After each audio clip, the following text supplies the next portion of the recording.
The squat is a fundamental exercise. Think about it. Every time you go from seated to standing and standing to seated, you're just performing reps of the squat. It is the exercise that has the most carryover to your day-to-day life. And because of that, it's one of the exercises that I always teach my new clients at the beginning of their strength journey. Unfortunately, there is one huge squat mistake that I see not only new lifters make, but also new coaches. And today I want to talk you through what that mistake is and how you can fix it. The biggest mistake with the barbell back squat is thinking that there is only one way to barbell back squat. It is so sad the amount of people that I see saying, I gotta turn my feet in and I've gotta be more upright and I don't squat like my favorite squatter. That's okay. The squat is individual. It is an individual exercise and there is no one way to perform the exercise. And again, there is no one perfect way to perform the barbell back squat. We have to allow our individual anatomy to guide us to find your perfect way to squat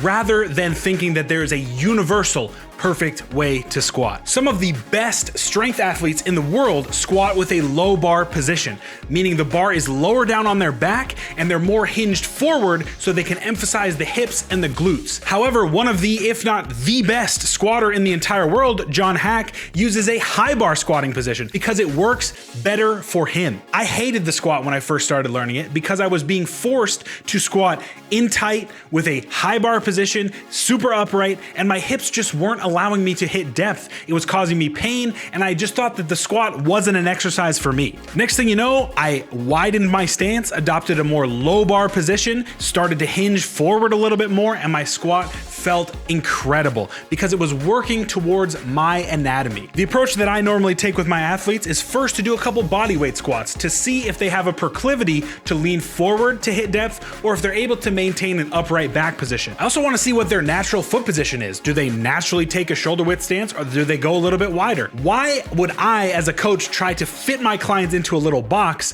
instead of just allowing their anatomy to show me the way to teach them how to squat in the most advantageous way possible? After the initial bodyweight assessment, we're gonna get under the bar, and you can do this by yourself. You don't need a coach to talk you through this. Get in front of a mirror and do a couple bodyweight squats and see how your body moves and try and take that movement into the barbell back squat when you get some weight on your back. Start with a high bar position. Start with a tall chest and an upright position. See if you can hit depth. If you feel the activation in the quads, congratulations, you can squat high bar.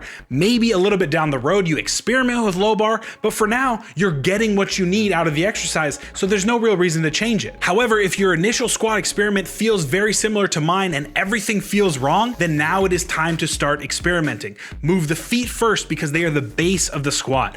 Turn them out.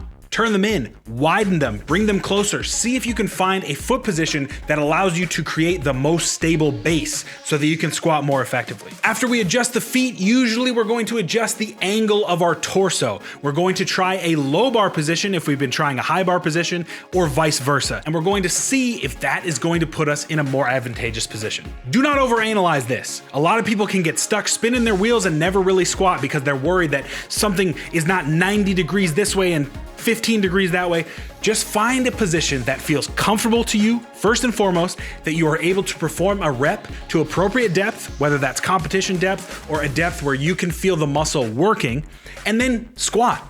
And you can refine the technique as you continue to learn the exercise. The best way to ride a bike is to take the training wheels off and sometimes fall over. Now, I'm not telling you to injure yourself, obviously. Find a position that you know feels comfortable to you. If you feel any nagging sharp pains in your hips or your knees, it's definitely possible that you need to adjust things and maybe take some weight off of the bar. But most of the time, you can continue to load effectively and still figure out your positioning. There's no reason to stay at 45 pounds for 10 weeks to get the form 100%, when 80% is going to be appropriate for you to continue to progressively overload and gain some strength in the lift. There you go, folks, the number one tip I see with novice squatters and how to fix it. Now go forth with that knowledge and become the best squatter that you can be. Before you go, click on this video right here to find some accessory movements that are going to make you the strongest squatter that you can be.